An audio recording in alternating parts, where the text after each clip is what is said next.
So I recently had an interesting interaction with someone who commented on my channel, and this person stated that ReZero was a badly written show and that the show had plot holes. Now, of course, this is very strange to most ReZero fans because we know that ReZero is actually very well written. So I wanted to do something different where I take this person's comment and I take all of the things he said was bad about ReZero and essentially explain them. And because I'm a ReZero content creator, maybe I'm a bit biased, so you guys can tell me if my explanations are good or bad. So it's going to be a bit educational and maybe you'll learn something new. And again, on screen we can see the comment in question, so you can pause the video if you would like to read it. But I've excluded the name and the profile picture because I don't want anyone to harass this person. I know that you guys wouldn't do that, but it's just a safety precaution.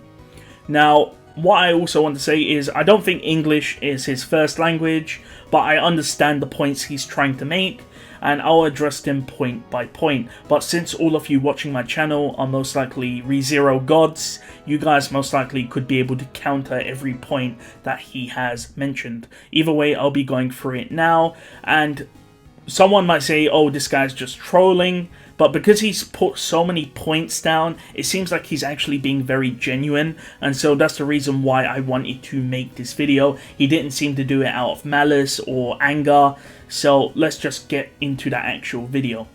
So the first question is, why do you need to keep the royal insignia if it hasn't been used again? Now, I'm assuming this person has not read Season 1 or watched Season 1 in years, so the idea is, why does Emilia need to keep her insignia? Why did Subaru go through the efforts of getting it back if she hasn't used it again?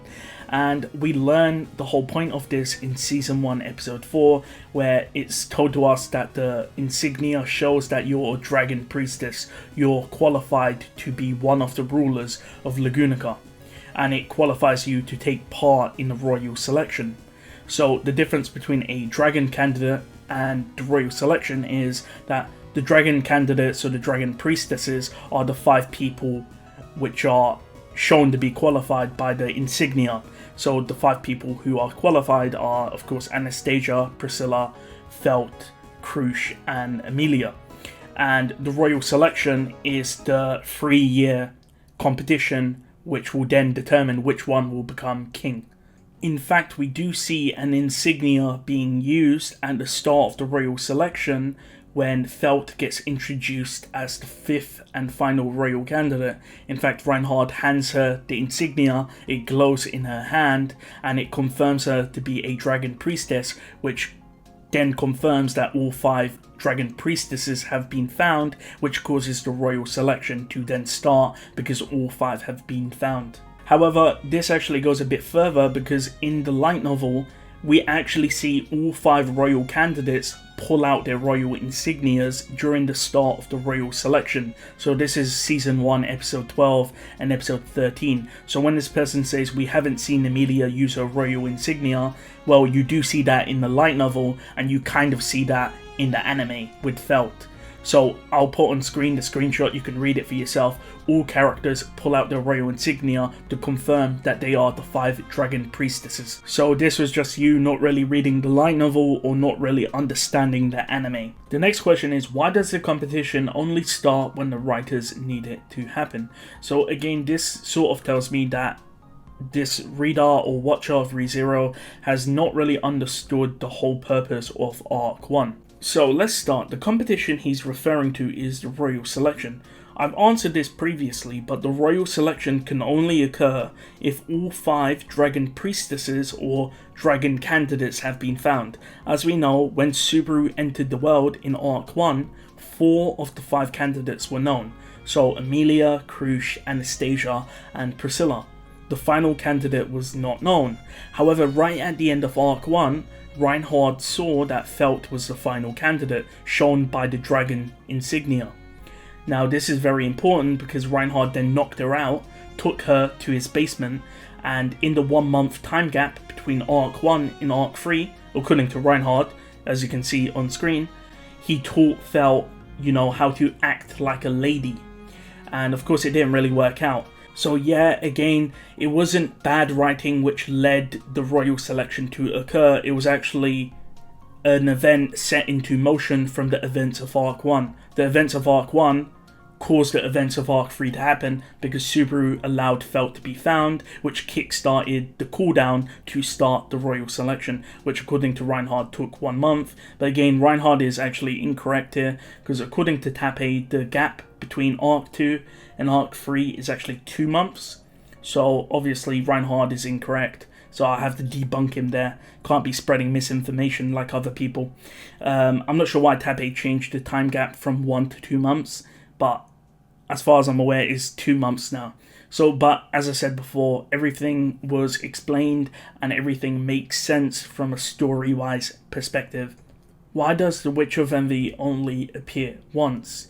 Now, this is really hard because I have to speculate, but I believe I have a good answer for this. We know that the Witch of Envy only appears when certain taboos are broken, and we do know that the reason why the Witch of Envy appeared in that one loop during Arc 4 after the second tea party with Echidna, and that was because Subaru broke the taboo of telling someone else about Return by Death. It seemed that that was the sort of trigger which caused the Witch of Envy to appear. Then, of course, what happened was Subaru met the Witch of Envy and then he killed himself in front of the Witch of Envy. And you saw that the Witch of Envy started crying. So that could be one of the reasons why the Witch of Envy didn't reappear again. Because we're in a new loop, Subaru hasn't really broken the taboo anymore. And on top of that, the Witch of Envy has seen Subaru kill himself. And one of these things you need to realize is that the Witch of Envy loves Subaru. And seeing Subaru kill himself in that sort of position actually hurt the Witch of Envy. Furthermore, there's another factor to keep in mind. The Witch of Envy and Satella are different personalities. So anime onlys won't actually know this because they didn't include it in the anime. But Satella and the Witch of Envy are different personalities of the same person. The Witch of Envy is not rational and she's very destructive. And she's the one that appeared when the world was swallowed in darkness. And again, she loves Subaru, but she didn't appear again, most likely because she saw that Subaru committed suicide and she didn't want to appear again to hurt Subaru.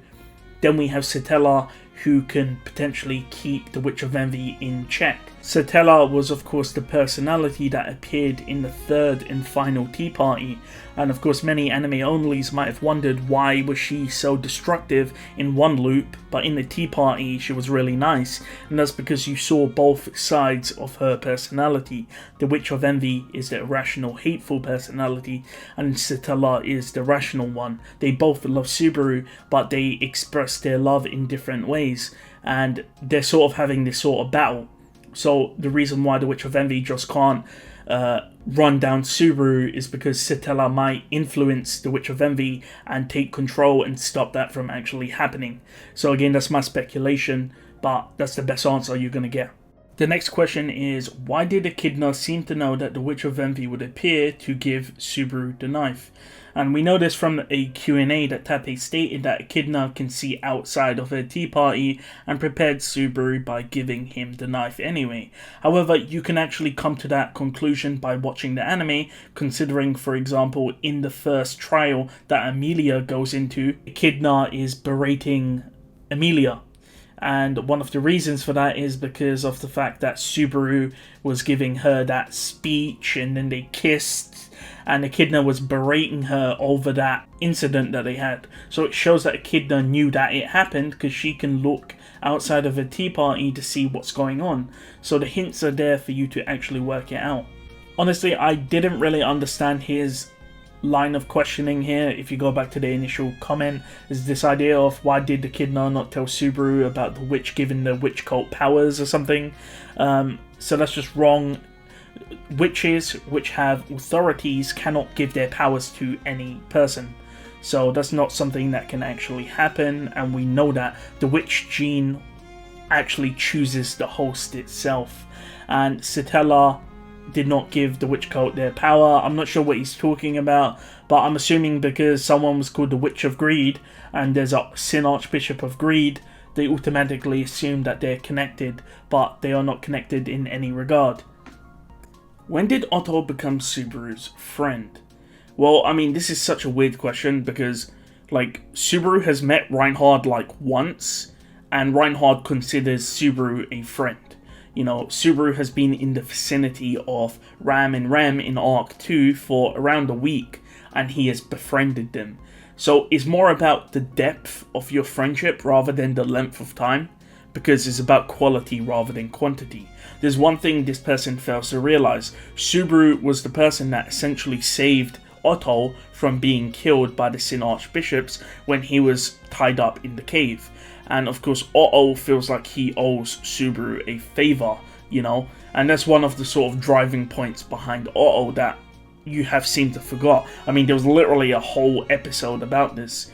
So that's the reason why Otto will seem to risk his life for Subaru, because Subaru did save him. On top of that, they have struck up a friendship. So over the course of the Sanctuary arc, and even before that when they travelled to the mansion and met Frederica, Otto was present. So it's a long time thing which has been transpiring over the course of Season 2. If you've been skipping through the episodes, then maybe you haven't seen that. I'm not sure, but it's pretty obvious why Otto and Subaru became friends. The next question is, when did Otto know that Rem liked Subaru? Now, this is because Subaru told Otto about Rem, and Otto remembered it because they're friends, and he's bringing it up. This is, of course, referring to when Otto and Subaru are having their fight. Now, of course, I can't remember if this was in the anime where Subaru told Otto about Rem. It could be possible, but I'm not going to rewatch the entire season for this one point. But it is stated in the light novel, which I'll show on screen, where it's specifically stated that Subaru told Otto about Rem. So this isn't a plot hole or anything. It could be in the anime, but there is one difference between the anime and the light novel. Is I could give you one example. This is the line Otto says in the anime on screen about acting tough in front of the woman that you like, referring to Rem, and this is the light novel. And you can see there's a lot of text for the light novel, and the anime has to cut down on information. So again, it's explained by reading the light novel and potentially in the anime, but I'm not going to re-watch the entire anime. The next question I'm unsure of due to the broken English, but is how did Subaru get up after being beaten by Otto? He's weaker than normal people. And this is one thing many people seem to forget. Subaru is actually physically fit. He trains a lot. He even practices fighting maneuvers with his father. I believe this is like Brazilian Jiu-Jitsu. So you need to realize that Subaru isn't weak. He's not unathletic. He actually does exercise. He's fit. So he isn't weaker than a normal person. Like we saw in episode 1 of season 1, how Subaru easily beat up the thugs with his physical strength. He's been shown to throw Ram over a large distance. It's stuff like this where you need to realize that Subaru isn't weak. Of course, when he's compared to people like Elsa or Garfield, he's weak, but compared to the average person, he isn't that weak. So the final question is, why does Roswall cast Snow in Season 2, but in Season 1 he does different things? So that's because Roswall follows the Book of Wisdom, and he does whatever the book tells him to do. But I'm assuming what you mean is that in Season 1, Roswall and other characters will do different things, and this is pretty much elaborated on in Season 2 with Echidna. The reason why Echidna wants returned by death is because when Subaru loops, every variable is kept constant. The only variable which can actually change is Subaru himself, and the reason why you see different characters do different things, so in Arc 2, Rem could be hostile in one loop, whereas in another loop, she is friendly. The change in that behavior is due to Subaru's actions. There's the reason why in one loop, Beatrice cannot make a contract with Subaru, but in another loop, Beatrice will make a contract.